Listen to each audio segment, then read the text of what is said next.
आयोग ने भैया एक बार फिर से पलटी मार दी है ना? जो कल टीजीटी का पेपर आया था इसका स्तर आप देखिए किस तरह का पेपर आया था। शायद 2000 ईस्वी के आस-पास यानी कि 2000, 2002, 2003 में हमें इस तरह का पेपर देखने को मिलता था, जो कि आज हमें देखने को मिलाता है। बच्चों ने प्रोफ़ेसर के लेवल की तैयारी कर रखी थी कि बहुत कठिन पेपर बनेगा। लेकिन देख लीजिए आपके सामने है पेपर, इसको हम फ़ास्टली एक बार पहले तो सॉल्व कर लेते हैं। और आप मुझे कमेंट सेक्शन में ज़रूर बताना कि कितने नंबर आपके बन रहे हैं। वैसे तो जो इसकी कट ऑफ है आप जानते ही हैं कि आ ही जाएगी, सबको यही लग रहा है। लेकिन इसमें जो प्रेज़ेंट है बच्चों की जो प्रेज़ेंस है ना वो बहुत कम रही है, यानी कि बहुत कम बच्चों ने ये पेपर दिया है ना? लेकिन इतने भी कम नहीं है कि मतलब जो मेरिट है वो 100 या फिर 95 पे चली जाए, इतने भी कम नहीं थे। चलिए आगे बात करते हैं, पहले तो ये पेपर कर लेते हैं हम सॉल्व और आप बताना कि आपके कितने प्रश्न हैं जो कि सही हो पा रहे हैं। ठीक है, सबसे पहला क्वेश्चन है मैथिली शरण गुप्त की कौन-सी रचना द्विवेदी युग के प्रतिनिधि कवि है? तो करेक्ट ऑप्शन हमारा हो जाएगा भारत भारती। अगर आप किसी भी एग्ज़ाम की तैयारी कर रहे हो, चाहे जीआईसी, चाहे डीएसएसबी, एचटेट या कोई भी एग्ज़ाम हो आपका, तो ये पेपर एक बार ज़रूर देख लेना, इसका स्टैंडर्ड ज़रूर चेक कर लेना, है ना? कुछ भी हो सकता है। आयोग हर बार कहीं न कहीं जो है वो पलटी मार रहा है और सरप्राइज़ कर रहा है बच्चों को। वीर रस का स्थायी भाव क्या होगा? तो उत्साह हो जाएगा। सात्विक अनुभावों की जो संख्या होती है, वो 8 होती है, ठीक है? और 8 ये क्रम से हमने करवाई भी हैं, यानी कि इनको एक बार चेक कर लेना, याद कर लेना। आप किसी भी एग्ज़ाम के लिए जा रहे हो तो। सामान्यतः हिंदी का प्रथम मौलिक नाटक किसे माना जाता है? सामान्यतः की बात कर रहे हैं, तो इसमें जो दे रखा है उसमें नहुस माना जाता है। नहुस हमारा कब लिखा गया था? 50 ईस्वी में ये भारतेंदु हरिश्चंद्र के जो पिता थे गिरधर दास गोपाल चंद्र उन्होंने लिखा था, ठीक है? और वैदेही वनवास आप जानते हैं किसका है? अयोध्या सिंह उपाध्याय का। जानकी मंगल शीतला प्रसाद त्रिपाठी का है, जिसमें लक्ष्मण की भूमिका निभाई थी भारतेंदु जी ने। और रणधीर प्रेम मोहिनी किसका है? तो लाला श्रीनिवास दास का है। शिशुपाल वध महाकाव्य के रचयिता कौन है? तो इसमें संस्कृत भी आती है, जिसमें हमें 3-4 प्रश्न देखने को मिले हैं। देखते हैं ये माघ कवि का है शिशुपाल वध। गुरु का विलोम शब्द क्या होगा? देखो गुरु 2 प्रकार से होता है, एक तो गुरु का अर्थ होता है भारी, है ना? भारी या फिर बड़ा भी इसको कहेंगे और एक गुरु का अर्थ होता है शिष्य, ठीक है? तो गुरु हमेशा वैसे भारी ही रहता है शिष्य से, उसका जो वज़न है वो हमेशा मतलब ज़्यादा ही रहता है वेटेज। तो यहाँ पर हमारा गुरु का क्या हो जाएगा? लघु हो जाएगा, लघु जिसने किया होगा वो सही होगा। यहाँ पर ये बहुत अच्छी बात है कि भारी दे रखा है, इसमें कोई कन्फ्यूज़न नहीं है। सूर साहित्य के लेखक कौन है? सूर साहित्य के लेखक कौन है? तो यहाँ पर हमारा राइट आंसर क्या हो जाएगा? सूर साहित्य के लेखक कौन है? रामचंद्र शुक्ल हैं, ठीक है? अब बताइएगा ये इसमें काफ़ी सारे बच्चों ने हो सकता है गलत कर दिया हो। अंधेर नगरी नाटक के रचयिता कौन है?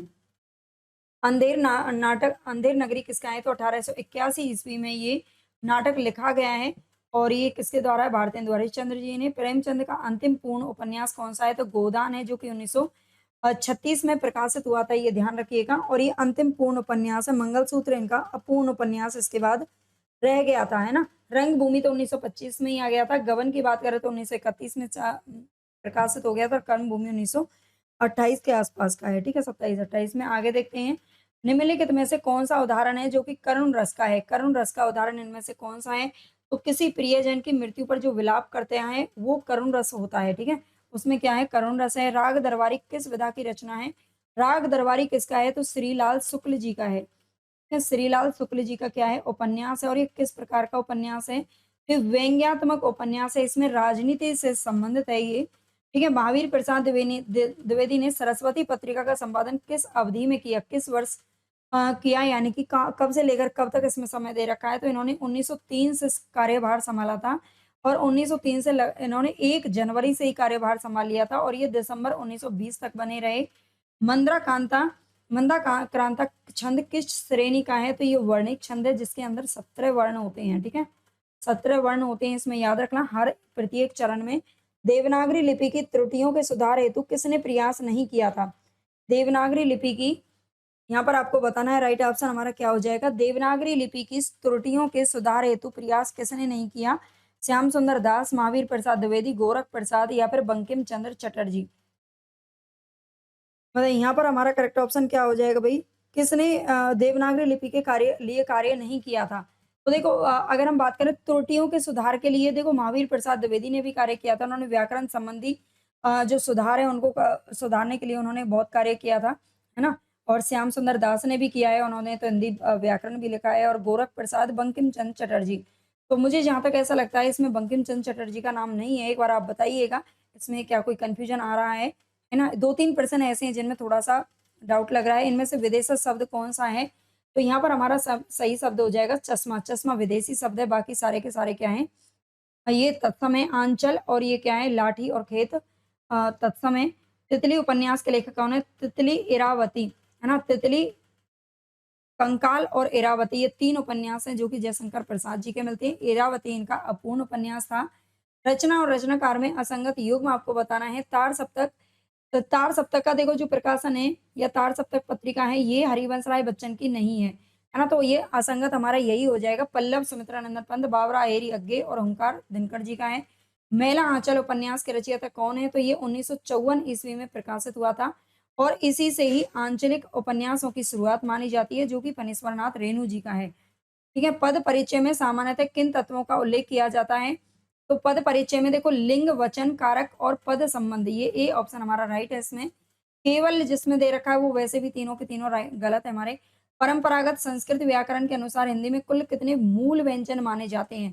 थोड़ा-सा घुमाने की कोशिश तो की है किसी-किसी प्रश्न में, है ना? लेकिन इनका आंसर सीधा है वो है 33 और इसमें बहुत सारे बच्चों ने गलत कर दिया होगा क्योंकि इसमें ऐसी बात नहीं है 8-10 प्रश्न ऐसे भी हैं जो काफ़ी सारे बच्चों के गलत हुए होंगे, है ना?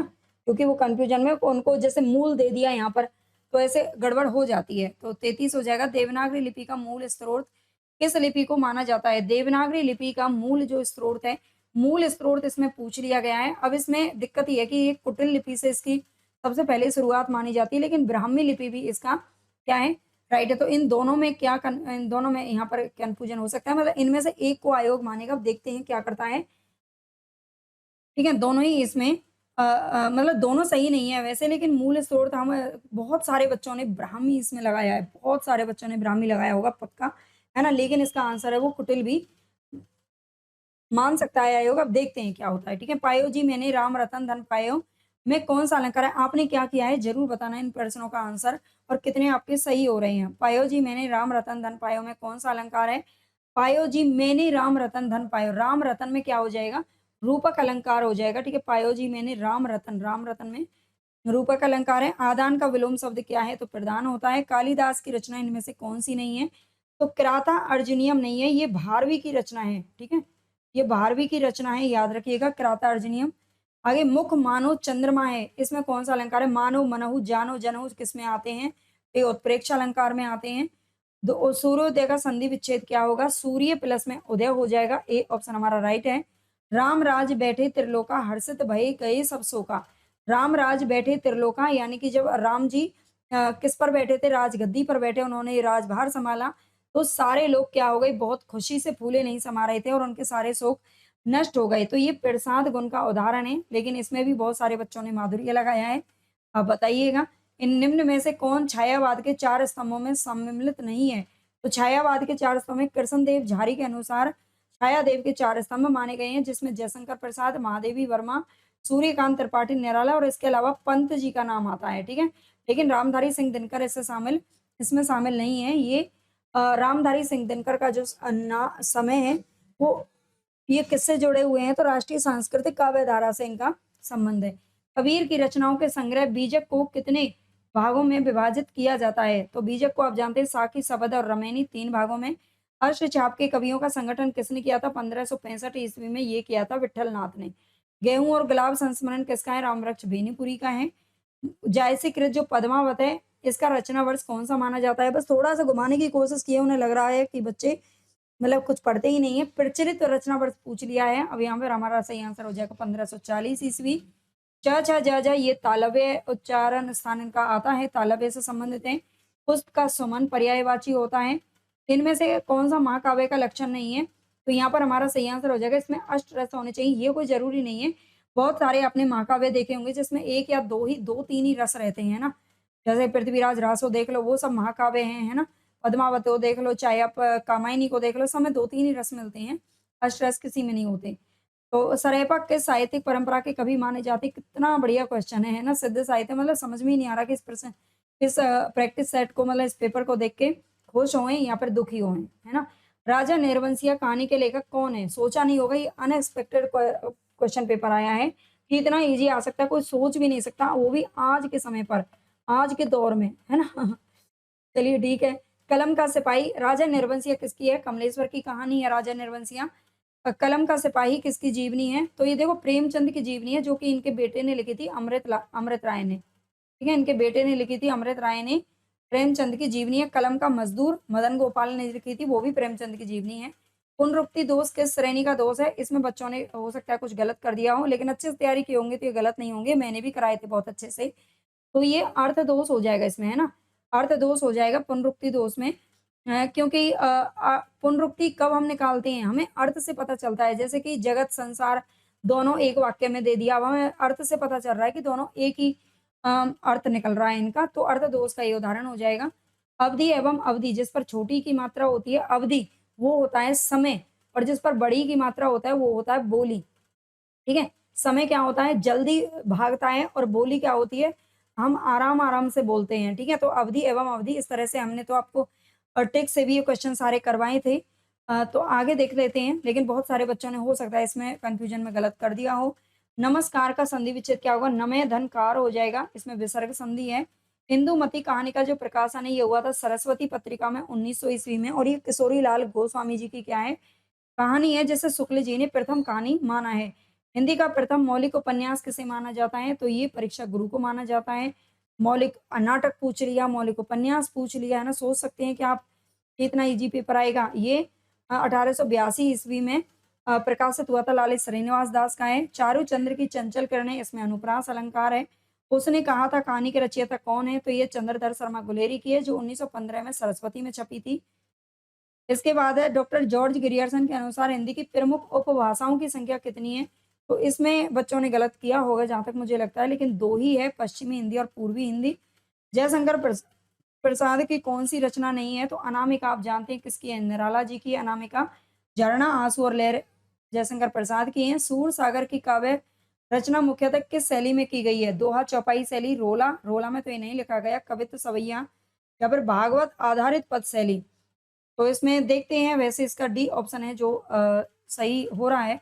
आगे बताना आपने इसमें क्या किया है। वर्तनी की दृष्टि से शुद्ध शब्द आशीर्वाद हो जाएगा, है ना? आशीर्वाद। हिंदी साहित्य के प्रारंभिक काल को आदिकाल नाम जो दिया था ना, ये हजारी प्रसाद द्विवेदी ने दिया था, ठीक है? और वीर गाथा काल नाम किसने दिया था? रामचंद्र शुक्ल ने। रीति काल की प्रमुख प्रवृत्ति कौन-सी है इनमें से? इनमें से कौन-सी है? प्रकृति चित्रण, ये है श्रृंगार एवं रीति निरूपण, ठीक है? रीति ग्रंथ इसमें लिखे गए थे, रीतिबद्ध तभी तो कहा जाता है।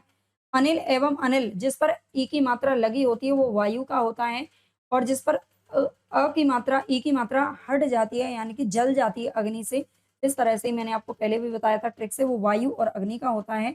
विद्यालय का क्या होगा? विद्यालय हो जाएगा, इसमें दीर्घ संधि का ये उदाहरण है। राम ने रावण को बाण से मारा। राम ने रावण को किससे मारा? बाण से मारा। बाण से में क्या है? करण कारक है, क्योंकि ये साधन का क्या कर रहा है? प्रयोग हो रहा है। इनमें से शुद्ध वाक्य कौन-सा है? तो वह केवल विद्यार्थी है, इसमें बी ऑप्शन हमारा सही है। वह एक अच्छा विद्यार्थी है, बहुत सारे बच्चों ने कर दिया होगा अगर ध्यान नहीं दिया होगा। इसमें क्या है? ये बहुवचन का उदाहरण दे रखा है, ये गलत हो जाता है हमारा, ठीक है? ये सब गलत है। बी सही है इसमें। संस्कृत में द्वंद्व समास का उदाहरण है राम लक्ष्मणौ, राम च लक्ष्मण च। राम है किस विभक्ति का रूप है? विभक्ति आपको बहुत अच्छे से मैंने करवाया था, है ना? तो राम है किस विभक्ति का रूप है? ये हो जाएगा प्रथमा एकवचन।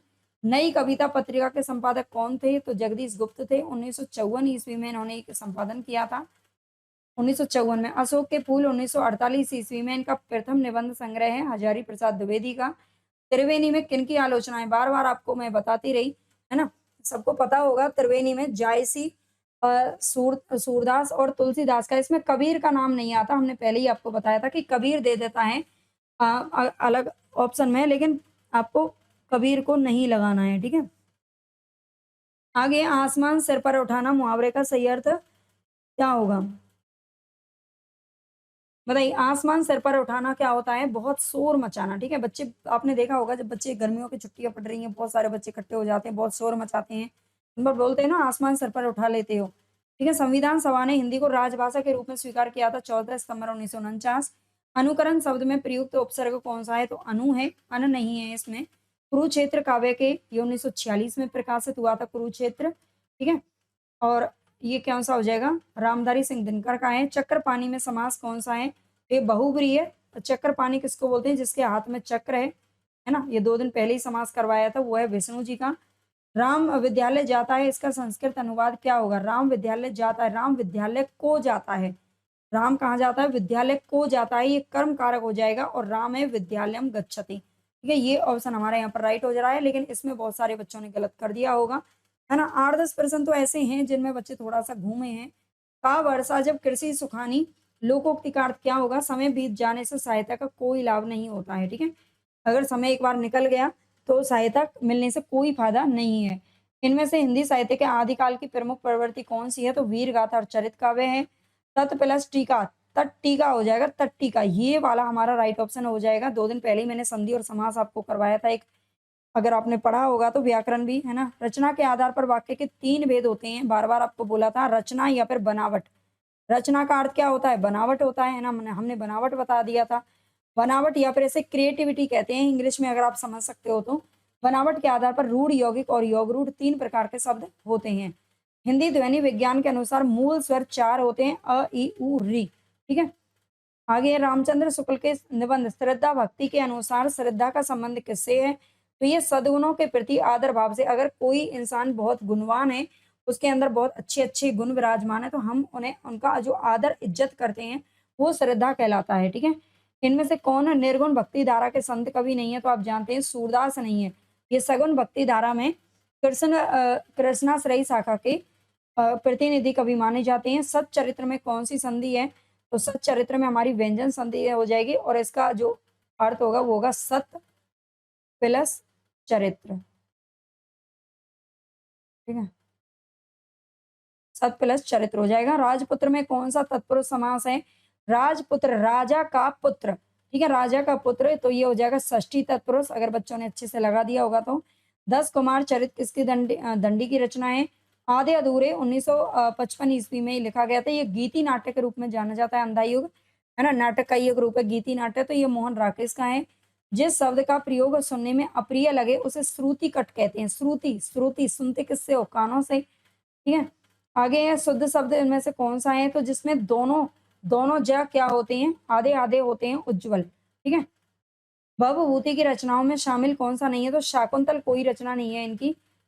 उत्तर रामचरितम, मालती माधव और महावीर चरितम तीनों हैं। अरे यायावर रहेगा याद, ये यात्रा वृत्तांत किसका है? तो ये अज्ञे जी का है। या अरे यायावर रहेगा याद और एक बूंद सहसा उछली, 2 इनके यात्रा वृत्तांत। एक और भी है इनका, मैंने अभी कराया था 4-5 दिन पहले, पढ़ लेना। दोहा छंद के विषम चरणों में कितनी मात्राएं होती हैं? दोहा छंद के विषम, विषम का अर्थ है पहला और तीसरा, पहले और तीसरे में कितना होता है? तो 13 मात्राएं होती हैं, ठीक है? मैंने आपको बताया था क्रम डिटेल में कि दोहा और सोरठा क्या है, दोनों भाई भाई हैं। दोहा सोरठा को अलग आगे कर देता है, यानी कि बड़े को आगे कर देता है, बड़े भाई को, और जो सोरठा है वो छोटे भाई को आगे कर देता है। इस तरह से याद आप कर लेना, ठीक है? काली घटा का घमंड घटा, इसमें घटा शब्द 2 बार प्रयोग हुआ है, लेकिन दोनों बार इसका जो अर्थ है वो अलग है और ये यमक अलंकार का उदाहरण हो जाएगा। काली घटा, वो काली घटा जो बादलों में घूमती है, और घटा, घटा यानी कि माइनस हो गया, ठीक है? पठनीय शब्द में प्रयुक्त प्रत्यय कौन सा होगा? पठनीय, पठ धातु है और अनीय प्रत्यय है। फूस की रात प्रेमचंद की कहानी है। कामायनी हिंदी साहित्य में किस काव्य रूप के अंतर्गत मानी जाती है? आख्यानक महाकाव्य है ये, ठीक है? ये छायावाद का एकमात्र महाकाव्य है और महाकाव्य इसमें आख्यानक है, ठीक है? याद रखना। शेखर एक जीवनी 1940 और 1941 इसके प्रकाशित हुआ था ये। 1940-41 में इसका 2 भागों में प्रकाशित हुआ था। ये अज्ञे जी का है। अग्नि का तद्भव रूप क्या होगा? अग्नि का तो आग हो जाएगा। देखो अनल भी इसका पर्यायवाची है, ये सारे पर्यायवाची हैं, लेकिन अग्नि का जब तद्भव लगाएँगे तो वो आग लगाएँगे, ठीक है? हिंदी वाला शब्द। समुद्र का पर्यायवाची कौन-सा नहीं है? तो कूल नहीं होता, कूल मीन्स होता है ठंडा, ठीक है? अगर हम इंग्लिश में हिंदी में बात करें तो।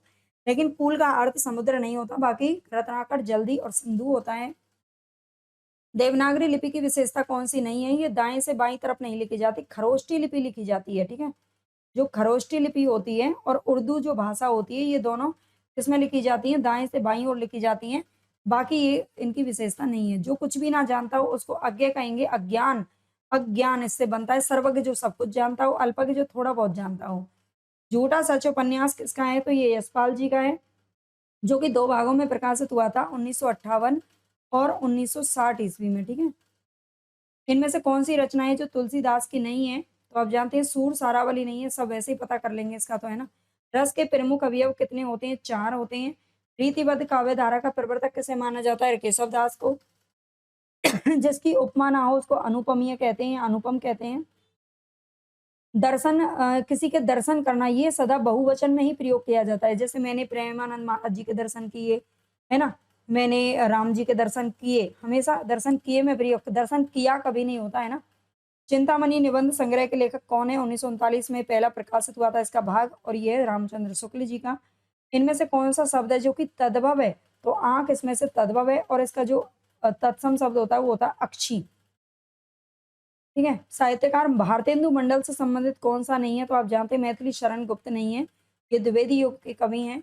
सोरठा छंद के पहले और तीसरे चरण में कितनी मात्राएँ होती हैं? 4 चरण होते हैं। पहले और तीसरे में यानी कि आगे किसको करेगा ये? छोटे भाई को यानी कि दोहा को 11-11 मात्राएँ, ठीक है? छोटा होता है और जो दूसरा और चौथा चरण होता है उसमें 13-13 मात्राएँ होती हैं। रचना और रचनाकार में कौन-सा सुमेलित नहीं है? उर्वशी मैथिली शरण गुप्त की तो नहीं है, अग्निपथ रामधारी का नहीं है ना? नीरजा पंत का नहीं है, हिम तरंगिनी माखनलाल चतुर्वेदी का है, ये बिल्कुल करेक्ट है। त्याग पत्र किसका है? जैनेंद्र कुमार का है। राम की शक्ति पूजा किसका है? सूर्यकांत त्रिपाठी निराला का है जो कि 1936 में प्रकाशित हुआ। नई कहानी आंदोलन के प्रमुख त्रिकोण कौन माने जाते हैं? तो इसमें मोहन राकेश, राजेंद्र यादव और कमलेश्वर का नाम आता है, ठीक है? नई कहानी। आगे हरिपद कोमल कमल से, इसमें से अगर नहीं देते ना तो इसमें कौन सा हो जाता? रूपक हो जाता।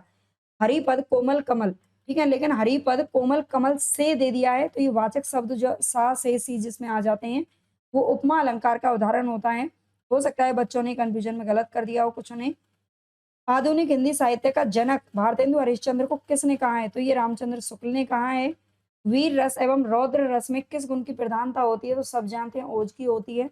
इसमें से असंगत आपको बताना है कितने पाकिस्तान, ये कमलेश्वर का उपन्यास है जो कि भारत विभाजन पर आधारित है। दीवाने गालिब ये गजल है, बिल्कुल ठीक है। मधुशाला कहानी है या फिर अ, अंधा युग नाटक है। देखो अंधा युग नाटक है, बहुत सारे बच्चों ने ये गलत किया था और अंधा युग नाटक है बल्कि ये गीति नाट्य है। चाहे गीति नाट्य हो, है तो नाटक का रूप, तो ये सही है लेकिन मधुशाला कहानी नहीं है, ये काव्य संग्रह है। क्या भूलूँ क्या याद करूँ, ये हरिवंश राय बच्चन की मैंने परसों जो वन लाइनर करवाए थे, वैसे तो बहुत बार करवाए हैं, लेकिन परसों क्या शायद कल सुबह ही डाली थी ये क्लास, मैंने परसों तो रिकॉर्ड की थी, है ना? तो यहाँ पर हमारा सही आंसर हो जाएगा हरिवंश राय बच्चन का 4 भागों में प्रकाशित हुई थी। क्या? इनकी जो है आत्मकथा का ये पहला भाग है।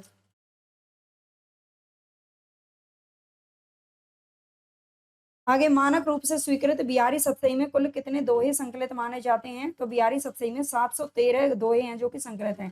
ठीक है? चाहे आप मानक रूप कहे चाहे अमानक कुछ भी कह दें, इसमें 713 दोहों की संख्या है, 6 इसमें सोरठा हैं। जगन्नाथ दास रत्नाकर ने बताया है 6 उसमें सोरठा है, इसलिए कभी-कभी 719 ऑप्शन में दे देते हैं, ठीक है? इनमें से कौन-सी भारतेंदु युग की प्रमुख प्रवृत्ति नहीं है? इसमें ऑप्शन भी ज़्यादा मतलब कन्फ्यूज़ करने वाले नहीं हैं, है ना? ऑप्शन भी ज़्यादा कन्फ्यू अगर इसमें 719 होता तो बच्चे इसमें कन्फ्यूज़ हो जाते, लेकिन ऑप्शन भी बहुत सरल है। इनमें से भारतेंदु युग की प्रमुख प्रवृत्ति नहीं है, कौन-सी नहीं है?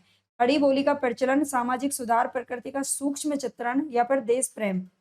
देखो खड़ी बोली का प्रचलन प्रमुख प्रवृत्ति नहीं है, मतलब खड़ी बोली का किया तो गया है यहाँ पर क्योंकि ब्रज भाषा और उसमें रचनाएँ की गई हैं, लेकिन खड़ी बोली का प्रचलन भी हुआ है, सामाजिक सुधार भी है, देश प्रेम भी है। प्रकृति का जो सूक्ष्म बिल्कुल बारीकी से जो चित्रण है, वो इसमें मुझे लगता है नहीं किया गया है, ठीक है?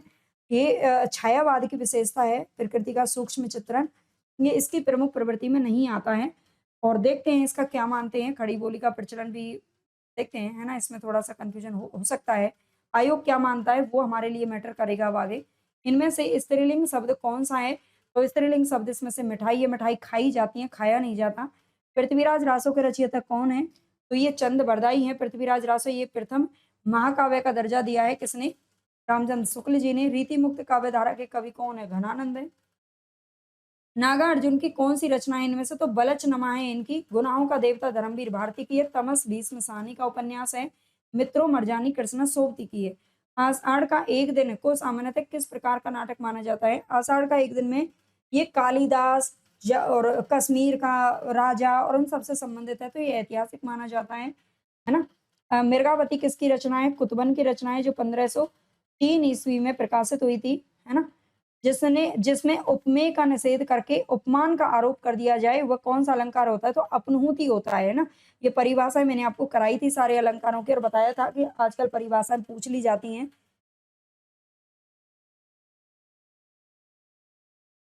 विभावना तो आप जानते हैं कौन-सा होता है, जहाँ पर कोई कारण ना हो और फिर भी कार्य की उत्पत्ति हो, ठीक है? बिना कारण के भी कार्य की उत्पत्ति जहाँ पर हो, वहाँ पर क्या होता है? विभावना होता है। प्रगतिशील लेखक संघ की स्थापना 1936 में हुई थी लखनऊ के अंदर। निम्नलिखित में से हिंदी की विभाषा कौन-सी है? निम्नलिखित में से हिंदी की विभाषा कौन-सी है? तो सही आंसर हमारा हो जाएगा यहाँ पर पूर्वी हिंदी। यहाँ पर पूर्वी हिंदी है। बच्चे इसमें भी कन्फ्यूज़ हो सकते हैं, उनको लगा कि यहाँ पर ब्रज भाषा हिंदी की विभाषा या फिर बुंदेली, है ना? तो नहीं होगा, ये पूर्वी हिंदी हमारा सही हो जाएगा। हिंदी की उपभाषा पूछ रहा है, ठीक है, विभाषा। परंपरागत मान्यता के अनुसार रामचरितमानस की रचना का आरंभ किस विक्रमी संवत में माना जाता है? आरंभ पूछ लिया है, जैसे कि ये 10-20 साल पहले लिखी गई हो और ये 1631 विक्रमी है ना? वैसे घुमाने की कोशिश तो की है, ऐसी बात नहीं है। बहुत सारे बच्चों ने जिनका बहुत अच्छी तैयारी नहीं थी, कुछ ना कुछ उन्होंने गलत तो किया होगा फिर, है ना? ऐसी बात नहीं है। कुछ क्वेश्चनों में मतलब उन्होंने कोशिश की है घुमाने की, वैसे लगा नहीं है। जो करता है वहाँ पर उसी को पता चलता है। बताना आप लोगों का कितना सही जा रहा है। रामे वनम गच्छति में वनम में कौन-सा कारक है? तो वनम में कर्म कारक हो जाएगा, ठीक है? ये कौन-सा है? कर्म कारक है इसके अंदर। राम वन को जाता है। चंद्रमुख यानी कि चंद्र के समान मुख में कौन-सा समान है? तो ये समास है, ये कर्मधारय हो जाएगा चंद्रमुख, ठीक है? इसमें विशेषण और विशेष्य होते हैं। महादेवी वर्मा की रचना कौन-सी नहीं? तो इसमें ग्राम्य नहीं है, बाकी सभी हैं। 125 में सबसे पहले तो ये बताना आपके कितने परसेंट सही हो रहे हैं और रहे कट ऑफ की बात, तो देखिए इस पेपर को देखते हुए तो अभी कुछ कह नहीं सकते हैं। लेकिन हाँ, आप इसमें जहाँ तक लगता है 110 से तो ऊपर ही जाएगी कट ऑफ। इससे नीचे तो रहने का कोई चांस लग नहीं रहा है। फिर भी देखते हैं क्या होता है। हाँ, उपस्थिति की बात करें तो बहुत कम उपस्थिति रही है इसमें। इसमें लगभग बहुत सारे बच्चों ने फॉर्म भरा था, बहुत लाखों लोग थे इसमें फॉर्म भरने की दौड़ में तो। लेकिन बहुत सारे बच्चों ने इस पेपर को छोड़ा है, अब कारण कुछ भी हो, वो कहीं और सेलेक्ट हो गए हों, उन्होंने अपना कोई बिज़नेस कर लिया हो, है ना? क्योंकि 4 साल का एक लंबा इंतज़ार था। तो ये समझ लीजिए कि मतलब कट ऑफ आपके 110 से तो देखो ऊपर ही जाएगी, क्योंकि पीजीटी का पेपर सबसे बड़ी बात होती है ना, सीट बहुत कम है ना? सीट बहुत कम है, लेकिन ऐसा नहीं है कि 125 में से 125, हाँ, कुछ बच्चों ने सही कर दिए होंगे, जा सकती है भई 125, बहुत सारे बच्चों ने सही किए होंगे इसमें से, है ना? लेकिन फिर भी सबको सही करना कभी-कभी नामुमकिन सा हो जाता है, क्योंकि जब बच्चा वहाँ बैठ के करता है तो थोड़ा अम, अलग बात होती है ना? आप लोग सारे कमेंट बॉक्स में मुझे ज़रूर बताना, फिर मैं आपको बताऊँगी कि कट ऑफ कितनी जा सकती है, कितने बच्चों के सही हो रहे हैं। फिर भी 1 से 10 प्लस तो आप मान के चलिए ही अभी सही, है ना? और अगर आपके देखो इतने बन रहे हैं तो बहुत अच्छी बात है ना? बस इंतज़ार कीजिए, इसके अलावा कुछ नहीं कर सकते। और इतने भी नहीं बन रहे हैं आपके, तो आप आगे का जो आपका पेपर है तैयारी में लग जाइए और बस इंतज़ार करते रहिए। हो सकता है आपका लक अच्छा हो, आपका उससे कम भी हो जाए, है ना? कह नहीं सकते हैं, क्योंकि आप जानते हो सबसे बड़ा जो हमारे देश में श्राप है वो है आरक्षण का। और क्या तो बहुत ज़्यादा नंबर वाले रह जाते हैं और कम नंबर वाला का हो जाता है, तो देखते हैं क्या होता है ना? अभी कट ऑफ पर हम क्या ही कहें। चलिए बताइए आपके कितने परसेंट सही हो रहे हैं?